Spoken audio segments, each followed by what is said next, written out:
ज्ञानोबा उर्फ गोट्या गीते हा बीड जिल्ह्यातील परळी तालुक्यातील नंदागोळ गावाचा रहिवासी आहे. तो महादेव मुंडे या हत्या प्रकरणातील मुख्य संशयित आरोपी वाल्मिक कराडचा जवळचा सहकारी आहे. स्थानिक वर्तुळात त्याला वाल्मिक कराडचा उजवा हात मानले जाते. या प्रकरणात पोलिसांना तो गेल्या 15 महिन्यापासून हवा आहे. या काळात त्याच्यावर खून, धमकावणे, चोरी असे अनेक गंभीर गुन्हे दाखल झाले आहेत. पोलिसांनी त्याला पकडण्यासाठी विविध तपास पथके नेमली आहेत. पोलिसांनी त्याच्यावर मकोका महाराष्ट्र संघटित गुन्हेगारी नियंत्रण कायदा अंतर्गत कारवाई केली आहे. जितेंद्र आव्हाड यांनी महादेव मुंडे हत्या प्रकरणातील आरोपीवर कठोर कारवाईची मागणी केली होती. या मागणीनंतर गोट्या गीतेने सोशल मीडियावर एक व्हिडिओ शेअर केला. या व्हिडिओमध्ये त्याने आव्हाडांना थेट धमकी दिली. व्हिडिओमध्ये गोट्या गीते वाल्मिक कराड यांना दैवत मानत आव्हाडांना उद्देशून म्हणतो की तुम्ही माझ्या दैवताला टार्गेट केलं तर त्याचे गंभीर परिणाम होतील. हा व्हिडिओ पोलिसांनी आणि राजकीय नेत्यांनी आव्हान देणारा होता.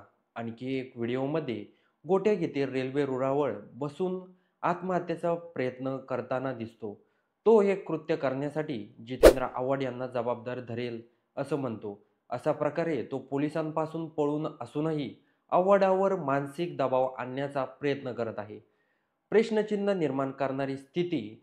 गोट्या गीते गेल्या 15 महिन्यापासून पोलिसांना गुंगारा देत आहे.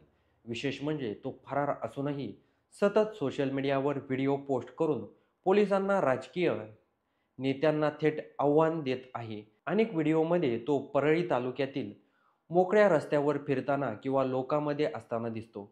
यामुळे पोलिसांच्या कार्यक्षमतेवर गंभीर प्रश्नचिन्ह निर्माण झाले आहे.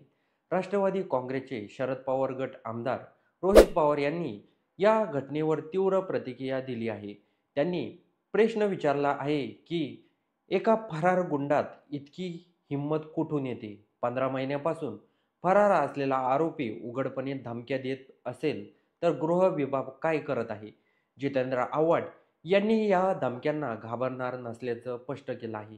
मी अशा धमक्यांना घाबरत नाही, बोलणं बंद करणार नाही. मला जे योग्य वाटतं मी ते बोलत राहीलच, असं ते म्हणले. या सर्व घटनेमुळे कायदा आणि सुव्यवस्थेवर प्रश्नचिन्ह निर्माण झाले आहे.